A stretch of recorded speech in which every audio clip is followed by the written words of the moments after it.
Яғни бұл оқиға 25 маусым күні Астанадан Ақтаудан ұшып баратқан кезінде Fly Арыстан бортында болды. Түнгі сағат 11-де. Сол түнгі сағат 11-де қатты турбулентность басталды.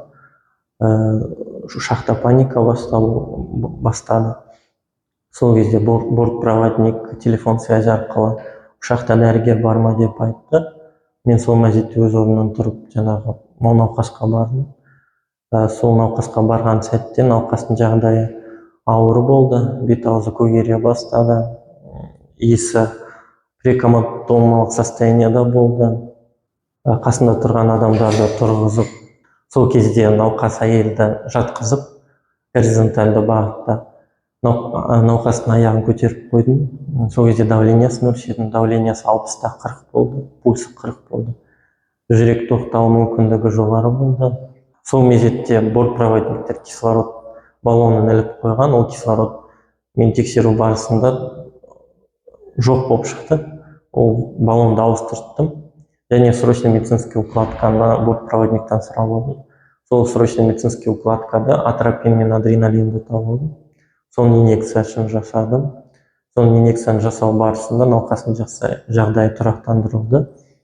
Давлениесі қалпына келді, пульсы жоғарылады, есін жиды, науқас сөйлей бастады. Және жаңағы сол науқастың жағдайы нашар болған кезде менен бортпроводник сұрақ қойған, Ақтөбеге срочный посадка керек па деп. Мен жоқ, керек емес деп айттым. Өйткені жаңағы сол көрсеткен реанимациялық көмек нәтижесінде науқастың жағдайы тұрақтандырылды. Ең қызығы, жаңағы қасында 1,5 сағат бойы тұрдым. Екеуміз бірге. Енді науқас адам самолет түскенде фиксацияға боя алмайды ғой. Белдікті алып бірге байлап бірге түстік. Сол аман есен түскеннен кейін науқасты скорый медицинский помощьқа беріп жібердім. Өз рекомендациямды айттым. Науқасты облыстық ауруханаға жеткізілді. Жүрек тоқтау мүмкіндігі жоғары болды. Аллаға шүкір, жағдай бәрі жақсы болды. Енді ол үлкен риск болды. Стресс болды деп айтсам болады. Адам болған соң қорқыныш болды. Психоэмоциональное выгорание да болады. Құдайға шүкір, бәрі жақсы деп болды.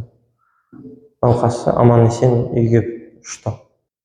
Тек қана сол жағдай қалай, басын ауырып тұрған жоқ па, шағымдарым бар ма деп сұрадым. Ол маған сол жауап беріп отырды: да, нет, да, нет. Бірақта турбулентность болған соң анық сөйлеуге жағдайы келмеді. Аман есен қонғаннан кейін ол өз аяғымен тұрды. Давлениесі бәрі қалыпты болды. Жоқ, негізі көп зат жоқ.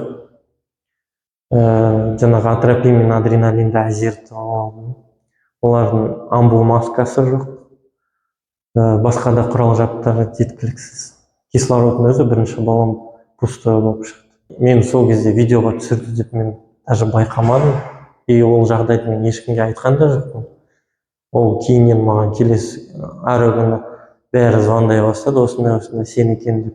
Лада KZ журналистер өздерімен тауып алды, осы жерге келіп репортаж алды. Мен ондай атақты болып кететінін ойламаппын да.